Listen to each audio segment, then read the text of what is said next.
اگر آپ تھوڑا سا بھی غور کریں تو آپ پر حقیقت روز روشن کی طرح منکشف ہو جائے گی، اور اب تک تو ہر لحاظ سے حقیقت منکشف ہو جانی چاہیے۔ یہ جو کچھ بھی کر رہے ہیں، کیا انہیں اس سے کچھ حاصل ہوگا سوائے ہلاکت کے؟ پھر آگے ناظرین، بے مقصد کام کے پیچھے پڑنا۔ تو ناظرین، آج انسان جو کچھ بھی کر رہے ہیں، کیا دنیا میں آنے کا مقصد یہی تھا؟ اگر نہیں تو پھر کیا آج پوری دنیا کے انسان مجموعی طور پر بے مقصد کاموں کے پیچھے نہیں پڑے ہوئے؟ اس حوالے سے بھی حقیقت آپ کے سامنے ہے۔ کسی شے کا غلط استعمال کرنا۔ تو ناظرین غور کریں، کیا آج اللہ کی تمام آیات جو کہ مخلوقات ہیں، تمام کی تمام اشیاء کا غلط استعمال نہیں کیا جا رہا؟ انہیں مس یوز نہیں کیا جا رہا؟ اللہ سبحانہ تعالیٰ نے انہیں جن مقاصد کے لیے استعمال کیا، کیا ان کے خلاف اور مقاصد کے لیے استعمال نہیں کیا جا رہا؟ یہ حقائق بھی آپ کے سامنے ہیں۔ اللہ سبحانہ تعالیٰ نے خام تیل کس مقصد کے لیے خلق کیا؟ اللہ سبحانہ تعالیٰ خام تیل سے زمین پر حیات کو وجود دیتے ہیں۔ کبھی آپ نے غور کیا آپ کے جسم پر بال جو کہ نائلون ہے، فلیکسیبل پلاسٹک، آپ کے جسم پر ناخن یہ پلاسٹک ہے، یہ کہاں سے آ گیا؟ کبھی آپ نے غور کیا آپ کے جسم کے اندر چربی جو کہ تیل ہے، آپ کی ہڈیاں کس سے بنی؟ وہ مواد، وہ میٹیریل کہاں سے آیا؟ غور کریں، جو آپ کھاتے ہیں آپ اس سے بنے۔ آپ کیا کھاتے ہیں؟ آپ گوشت کہاں سے بنا؟ نباتات سے۔ آپ نباتات، فصلیں، پھل پھول کھاتے ہیں، وہ کہاں سے نکلیں؟ زمین سے۔ زمین کے اندر وہ مواد خام صورت میں کہاں موجود ہے؟ زمین کے اندر اس کو اللہ سبحانہ و تعالیٰ نے خام تیل کی صورت میں، جسے اللہ سبحانہ نے قرآن میں بار بار 3 کہا، کالے رنگ کا کیچڑ، وہ زمین کے اندر رکھ دیا۔ تو غور کرے، کیا اس 3 کو، کالے رنگ کے کیچڑ کو جسے آپ آج خام تیل کہتے ہیں، اس کا غلط استعمال نہیں کیا جا رہا؟ اس طرح اللہ سبحانہ نے جو قوتیں اس دنیا میں بچھائی تھیں، جو قوتیں اس زمین کا، دنیا کا نظام چلا رہی ہیں، جنہیں اللہ سبحانہ نے قرآن میں ملائکہ کہا اور آج آپ انہیں سگنلز کا نام دیتے ہیں، کیا ان کا غلط استعمال نہیں کیا جا رہا؟ کیا آج اللہ کی تمام مخلوقات کا غلط استعمال نہیں کیا جا رہا؟ حقیقت ہر لحاظ سے آپ کے سامنے ہے۔ پھر آگے ناظرین، حساس اور نازک اشیاء اور معاملات میں چھیڑ چھاڑ کرنا۔ تو ناظرین غور کریں، زمین و آسمان اور جو کچھ بھی ان میں ہے، یہ سب کیا انتہائی حساس ترین اشیاء اور معاملات نہیں ہیں؟ اور کیا آج مجموعی طور پر پوری دنیا کے انسان اللہ کی اس انتہائی حساس ترین، پیچیدہ ترین مشین، زمین اور اس کے گرد گیسوں کی 7 تہ در تہ پرتوں اور جو کچھ بھی ان میں ہے، ان میں چھیڑ چھاڑ نہیں کر رہے؟ ان میں بگاڑ پیدا نہیں کر رہے؟ ان میں خرابیاں نہیں کر رہے؟ حقیقت ہر لحاظ سے آپ کے بالکل سامنے ہے۔ فطرت میں چھیڑ چھاڑ کر کے اسے رد عمل پر مجبور کرنا۔ تو ناظرین، کیا آج پوری دنیا کے انسان فطرت میں چھیڑ چھاڑ نہیں کر رہے؟ ذرا غور تو کریں، خود کو ڈاکٹر کہلوانے والے کیا کر رہے ہیں؟ یہ میڈیکل انڈسٹری کیا کر رہی ہے؟ فطرت میں چھیڑ چھاڑ، اللہ کی مخلوقات کی چیر پھاڑ، ان میں پنگے لے رہے ہیں، تحقیق کے نام پر فساد در فساد کر رہے ہیں۔ تو پھر کیا فطرت رد عمل ظاہر کرنے پر مجبور نہیں ہوگی؟ کیا فطرت رد عمل ظاہر نہیں کرے گی؟ حقیقت آپ کے سامنے ہے۔ کیوں نہیں، بلکہ آپ یہ سب آج اپنی آنکھوں سے دیکھ رہے ہیں۔ جس قدر میڈیکل کا شعبہ بڑھتا جا رہا ہے، اس قدر طرح طرح کی بیماریاں بھی بڑھتی چلی جا رہی ہیں۔ انجینئرز کو لے لیں، وہ کیا کر رہے ہیں؟ وہ فطرت میں چھیڑ چھاڑ کر کے فطرت کو رد عمل پر مجبور کر رہے ہیں۔ کیا وہ ایسا نہیں کر رہے؟ ذرا غور تو کریں، پہاڑوں کو کاٹ رہے ہیں، پہاڑوں کو اللہ کی زمین پر خلق کردہ رواسیوں کو ان کے مقامات سے ہٹا رہے ہیں، ان میں لمبی لمبی سرنگیں کھود رہے ہیں، اور پھر اپنی رواسیاں زمین پر ڈیزائن اور خلق کر رہے ہیں۔ تو کیا اس سے زمین کا توازن برقرار رہے گا؟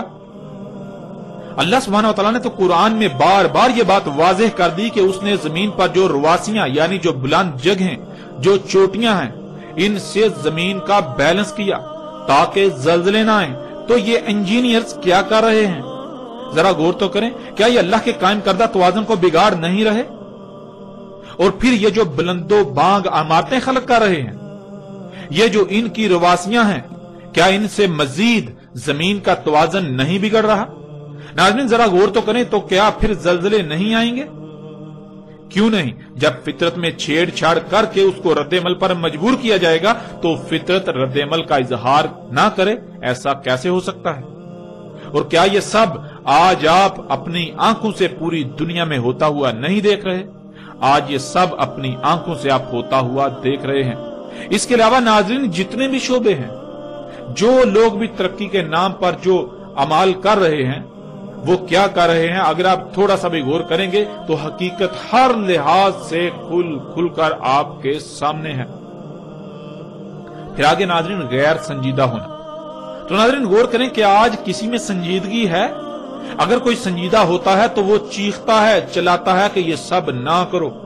اگر کوئی سنجیدہ ہوتا تو جب وہ اپنے اعمال کا رد عمل دیکھتا تو فوراً باز آ جاتا اور دوسروں کو بھی متنبہ کرتا، لیکن کیا کہیں پر کوئی سنجیدگی نظر آتی ہے؟ نہیں، ہرگز نہیں، بالکل نہیں۔ پھر آگے ناظرین کھیل کود، فضول کاموں میں وقت کا ضیاع۔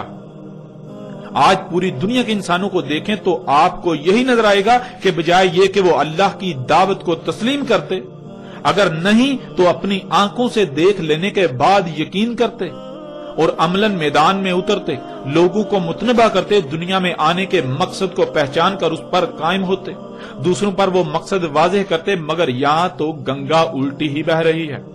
ہر کوئی کھیل کود میں مصروف ہے، کہیں پر کرکٹ تو کہیں پر ہاکی، کہیں پر فٹ بال تو کہیں پر کوئی اور گیم۔ اس طرح کھیلوں کی بھرمار ہے اور ہر کوئی کھیل کود میں مصروف ہے۔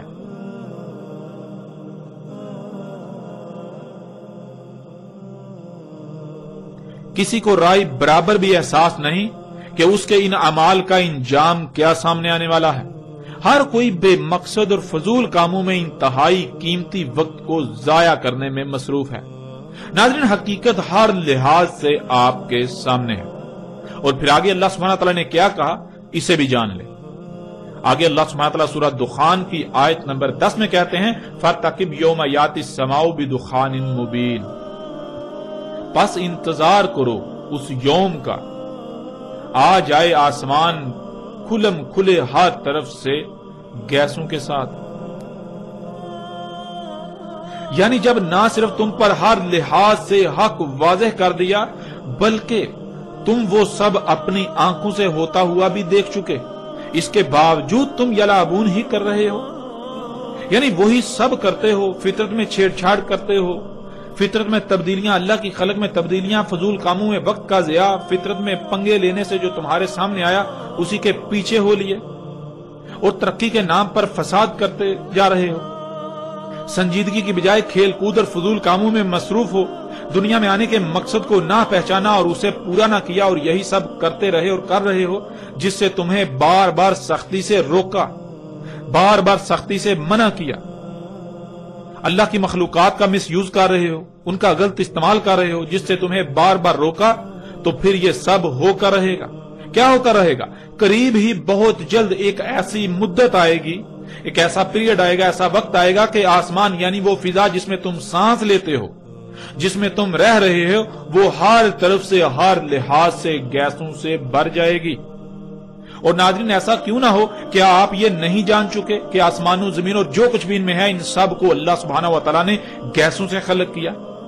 جب آپ یہ بات جان چکے اور پھر جب آپ آسمان و زمین اور جو کچھ بھی ان میں ہے ان میں پنگے لیں گے، آپ یہ بات جان چکے کہ ان میں پنگے لیے جائیں گے، ان میں ترقی کے نام پر چھیڑ چھاڑ کی جائے گی، تو پھر کیا گیسیں خارج نہیں ہوں گی؟ کیوں نہیں، ضرور، بالکل ضرور خارج ہوں گی، کیونکہ جب یہ سب کچھ گیسوں سے خلق کیا تو جب ان کو کیمیا یا عمل سے گزارا جائے گا، ان میں پنگے لیے جائیں گے، جب کچھ خود سے خلق کیا جائے گا تو ظاہر ہے گیسیں تو خارج ہوں گی۔ ناظرین ذرا غور کریں، جس سواری پر آپ سوار ہوتے ہیں، آپ کے سفر کے ذرائع، کیا وہ طرح طرح کی زہریلی گیسیں خارج نہیں کر رہے؟ آپ کے گھر میں الیکٹرانکس یعنی بجلی کا تمام سامان طرح طرح کی نہ نظر آنے والی انتہائی خطرناک گیسیں خارج نہیں کر رہا؟ وہ آپ کا ٹی وی ہو یا کمپیوٹر، وہ آپ کی فریج ہو یا اے سی، یہاں تک کہ آپ کی جیب یا آپ کے ہاتھ میں موجود موبائل، ہر شے طرح طرح کی زہریلی گیسیں خارج کر رہی ہے۔ آپ جو کچھ بھی استعمال کرتے ہیں، وہ برتن ہوں یا کپڑے، وہ جوتے ہوں یا آپ کی طرح طرح کی رنگ برنگی خوراکیں، خواہ وہ مشروبات ہوں، کیا کبھی آپ نے غور کیا ان کی تخلیق میں؟ جن کارخانوں میں وہ تیار ہوتی ہیں ان سے کس قدر زہریلی گیسیں خارج ہوتی ہیں؟ ان کی تخلیق کے مراحل کیا ہے؟ ان کی تخلیق کے مراحل سے کس قدر زہریلی گیسیں خارج ہو رہی ہیں؟ آپ جتنی بھی مشینیں استعمال کرتے ہیں ان کی چمنیوں میں غور کریں. جن گاڑیوں پر آپ سفر کرتے ہیں، جن ٹرینوں پر آپ سفر کرتے ہیں، جن جہازوں پر آپ سفر کرتے ہیں، وہ سب کی سب اشیاء کیا خارج کر رہی ہیں؟ کیا وہ طرح طرح کی گیسیں خارج نہیں کر رہی؟ ناظرین، حقیقت ہر لحاظ سے آپ کے سامنے ہے. اور کیا آج وہ یوم یعنی وہ مدت نہیں آ چکی جو ایسی مدت ہونا تھی جس دوران یہ آسمان یعنی یہ فضا ہر طرح سے، ہر لحاظ سے گیسوں سے بھر جانا تھی؟ ناظرین، حقیقت آپ کے سامنے ہے.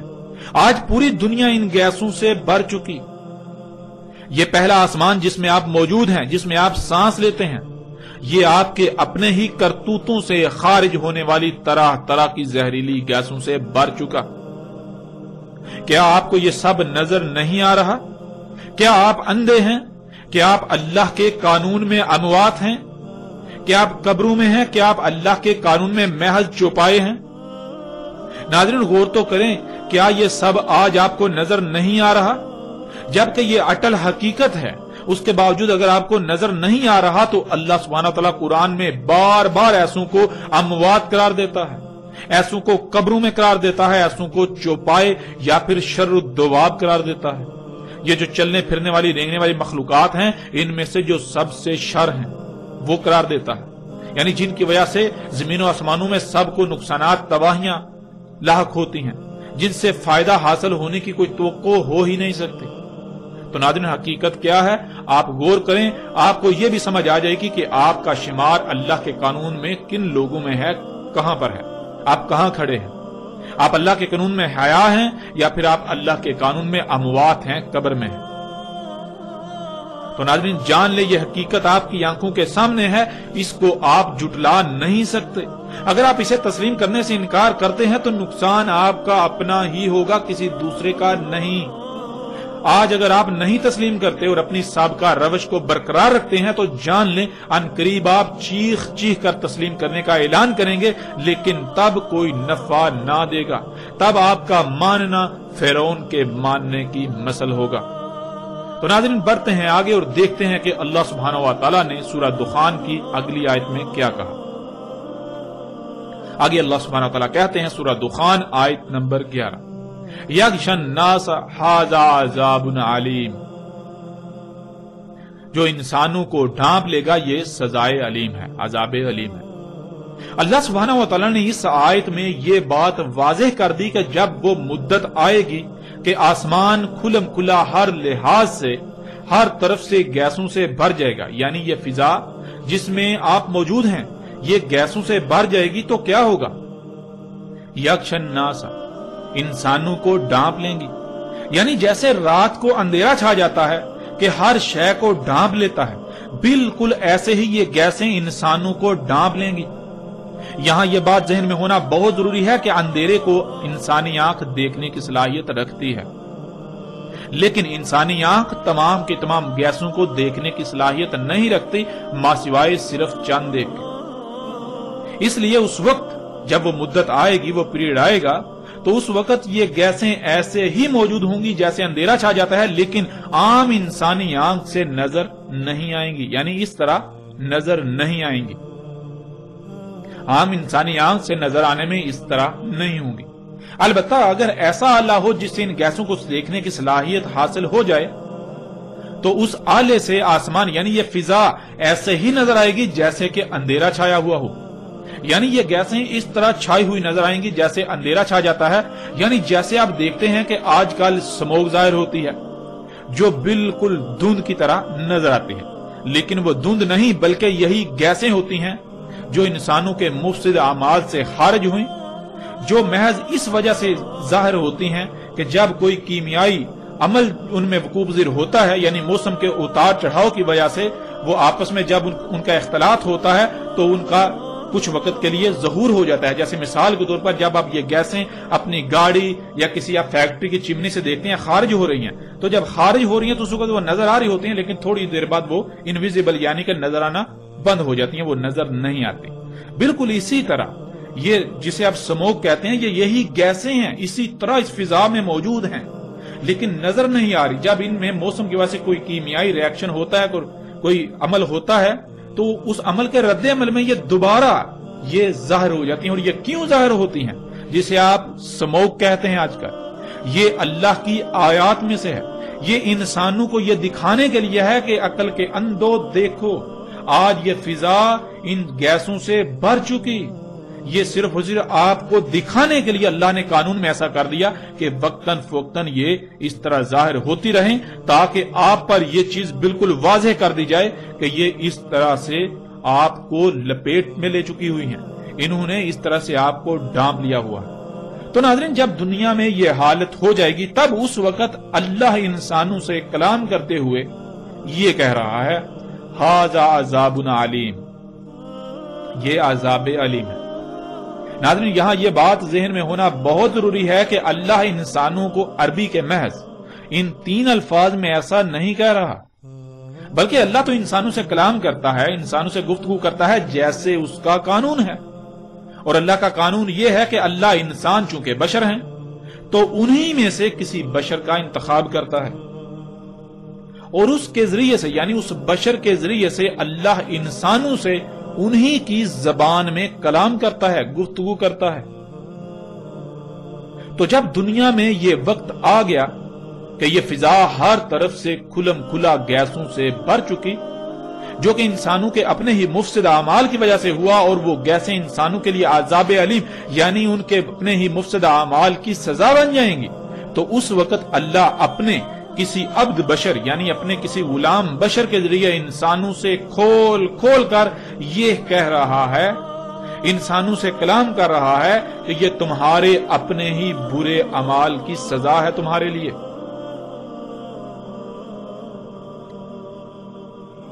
اور ناظرین، ایسا اس لیے کہ انسان اس وقت ان گیسوں کی وجہ سے لاحق ہونے والی بیماریوں، مصیبتوں، تکلیفوں اور طرح طرح کی تباہیوں کا ذمہ دار اللہ کو ٹھہرا رہے ہوں گے کہ یہ سب تو اللہ کر رہا ہے، یہ بیماریاں تو اللہ لا رہا ہے، یہ مصیبتیں تو اللہ لا رہا ہے، ان کا ذمہ دار اللہ ہے. آج اگر بیماریاں بڑھ گئیں تو اللہ یہ بیماریاں لا رہا ہے، یعنی اپنے مفسد اعمال کے رد عمل کا ذمہ دار اللہ کو ٹھہرا رہا ہوگا. لیکن اس وقت اللہ اپنے ایک غلام کے ذریعے، ایک بشر غلام کے ذریعے انسانوں سے یہ کہہ رہا ہوگا کہ یہ سب اللہ نہیں کر رہا، اللہ ظالم نہیں ہے، اللہ ظلم نہیں کرتا، اللہ پر بہتان عظیم مت باندھو، یہ سب تمہارے اپنے مفسد اعمال کے نتائج ہیں، یہ سب کا سب اسی فساد کا اظہار ہے جو تم نے آج تک اپنے ہاتھوں سے کیا. اس لیے اللہ پر الزام تراشی مت کرو، اپنے کیے ہوئے فساد کے اظہار کی ذمہ داری اللہ پر مت تھوپو. اللہ سبحان ہے، اللہ اس سے پاک ہے کہ وہ کوئی ایسا کام کرے جس سے فساد ہو، جس سے تباہی آئے. اللہ فرط نہیں کرتا، اللہ نے جو کچھ بھی خلق کیا سب کچھ کامل پرفیکٹ خلق کیا، وہ عیبدار خلق نہیں کرتا، وہ نقائص و خامیوں والا خلق نہیں کرتا، وہ سبحان ہے. آج جو خرابیاں تمہیں زمین و آسمانوں میں نظر آ رہی ہیں ان سب کا ذمہ دار تم انسان ہو، ان سب کے ذمہ دار تم بذات خود انسان ہو. یہ سب تمہارے اپنے ہی ہاتھوں سے کیے ہوئے کرتوتوں کا نتیجہ ہے، وہ کرتوت جنہیں تم آج تک ترقی کا نام دے رہے ہو، اس کے باوجود کہ تم پر سب کچھ ہر لحاظ سے کھول کھول کر واضح کیا جا چکا. تو ناظرین غور کریں، کیا آج یہ دخان یہ گیسیں عذاب علیم نہیں بن چکی؟ اور پھر غور کریں، آج یہ مذہبی طبقہ جب ان سے پوچھا جائے تو کیا یہ مذہبی طبقہ یہی نہیں کہتا اور انسانوں کی اکثریت یہی نہیں کہہ رہی کہ یہ بیماریاں، یہ تکلیفیں، یہ مصیبتیں، یہ طوفان، یہ آندیاں، یہ تباہیاں اللہ لا رہا ہے، یہ سونامی اللہ لا رہا ہے، ان کا ذمہ دار اللہ ہے؟ کیا یہ سب ایسا نہیں کہہ رہے؟ ایک طرف ان کی ذمہ داری اللہ پر ڈالتے ہیں اور دوسری طرف قرآن میں کیا پڑھتے ہیں؟ اللہ سبحان ہے. دن رات زبان سے رٹے لگاتے ہیں، اللہ سبحان ہے، اللہ سبحان ہے، اللہ سبحان ہے. کس سے اللہ سبحان ہے؟ ایک طرف قرآن میں اللہ یہ کہتا ہے کہ اللہ نے فرط نہیں کیا، اللہ نے جو کچھ بھی خلق کیا بالکل پرفیکٹ خلق کیا، اس میں کوئی خامیاں نہیں چھوڑی، اللہ خلق کرتے ہوئے کچھ بھول نہیں گیا تھا. اور دوسری طرف جب یہ تباہیاں آئیں تو اس کا ذمہ دار اللہ کو ٹھہراتے ہیں. کیوں؟ اتنا بڑا بہتان اللہ سبحانہ و تعالیٰ کی ذات پر انہیں کس نے یہ اختیار دیا؟ کیا کبھی انہوں نے غور و فکر کیا کہ یہ اللہ سبحانہ و تعالیٰ کی ذات پر کس قدر بہتان عظیم باندھ رہے ہیں؟ اپنے اعمال اپنے کرتوتوں کا ذمہ دار اللہ کو ٹھہرا رہے ہیں؟ کیا کبھی انہوں نے غور و فکر کیا؟ اور ناظرین غور کریں کہ آج یہ گیسیں عذاب علیم نہیں بن چکیں؟ ان گیسوں کی وجہ سے ہر سال لاکھوں کی تعداد میں اموات، اور شاید ہی کوئی ایک بھی انسان ایسا ہو جو ان گیسوں کی وجہ سے متاثر نہ ہو، بلکہ ہر کوئی ان گیسوں کی وجہ سے طرح طرح کی بیماریوں کا شکار ہوئے۔ ان گیسوں کی وجہ سے موسموں کا نظام درہم برہم ہو چکا، جن سے آندیاں، طوفان اور بے وقت بارشیں ہو رہی ہیں، اور پھر سیلاب آ رہے ہیں۔ ان سیلاب کی وجہ سے طرح طرح کی تباہیوں کا انسانوں کو سامنا ہے، وباؤں، بیماریوں کا سامنا ہے۔ ان گیسوں کی وجہ سے آسمان پھٹ کر اس میں سوراخ ہو چکا، جس کی وجہ سے سورج سے خارج ہونے والی خطرناک ترین لہریں زمین پر آ رہی ہیں، جن کو آسمان کی وہ تیر زمین پر آنے سے روکتی تھی، انہیں واپس دوبارہ خلا میں بھیج دیتی تھی، اور ان کی وجہ سے درجہ حرارت دن بدن بڑھتا چلا جا رہا ہے۔ موسموں کا نظام درہم برہم ہو چکا، گرمی کی شدت میں دن بدن اضافہ ہوتا چلا جا رہا ہے، اور پھر اس گرمی سے طرح طرح کی بیماریوں اور ہلاکتوں میں اضافہ ہوتا جا رہا ہے۔ ایسے ہی جیسے جیسے آپ غور کرتے جائیں تو نہ ختم ہونے والی ہلاکتوں اور تباہیوں کی فہرست بنتی چلی جائے گی، جو انسانوں کو صرف اور صرف انہی گیسوں کی وجہ سے ہر طرف سے آج گھیرے ہوئے ہیں۔ ناظرین، یہ ہے ان دخان یعنی ان گیسوں کا عذاب علیم، یعنی انسانوں کے مفسد اعمال کے بھیانک رد عمل، جو کہ ان مفسد اعمال کی سزا ہیں۔ تو ناظرین غور کریں، کیا آج یہ سب حقائق آپ کے سامنے نہیں ہیں؟ ذرا غور تو کریں۔ کیا یہ فضا دخان یعنی ان گیسوں سے ہر طرف سے نہیں بھر چکی؟ سکرین پر یہ تصاویر آپ اپنی آنکھوں سے دیکھ رہے ہیں۔ اپنے اخبارات ٹٹولیے، ان میں بھی آپ کو روزانہ کی بنیاد پر ایسی خبریں ملیں گی۔ کیا یہ دخان ان انسانوں کے لیے عذاب علیم کی صورت اختیار نہیں کر چکی؟ اور ناظرین، کیا کوئی ایسی شخصیت موجود ہے جو یہ حقائق ہر لحاظ سے آپ پر کھول کھول کر رکھ رہی ہے؟ ناظرین ذرا غور تو کریں، یہ سب آج آپ کے سامنے ہو رہا ہے، یہ سب حقائق آپ کے سامنے۔ اگر آپ ان حقائق سے آج اپنی آنکھیں بند کر لیں گے تو جان لیں ایک عظیم عذاب آپ کے بالکل سر پر آ چکا ہے۔ آج بے شک آپ کو ادراک نہیں ہو پا رہا، مگر جلد ہی جیسے ہی اس عذاب عظیم کو اپنی آنکھوں سے دیکھیں گے تو تب آپ کو ادراک ہو جائے گا۔ لیکن تب کیا فائدہ؟ تب تو بڑے بڑے رب ہونے کے دعوے دار بھی تسلیم کرنے پر مجبور ہو جاتے ہیں، تب تو فرعون بھی مجبور ہو گیا تھا، تو پھر آپ کیا شے ہیں؟ اور پھر کیا تب تسلیم کرنا کوئی نفع دے گا؟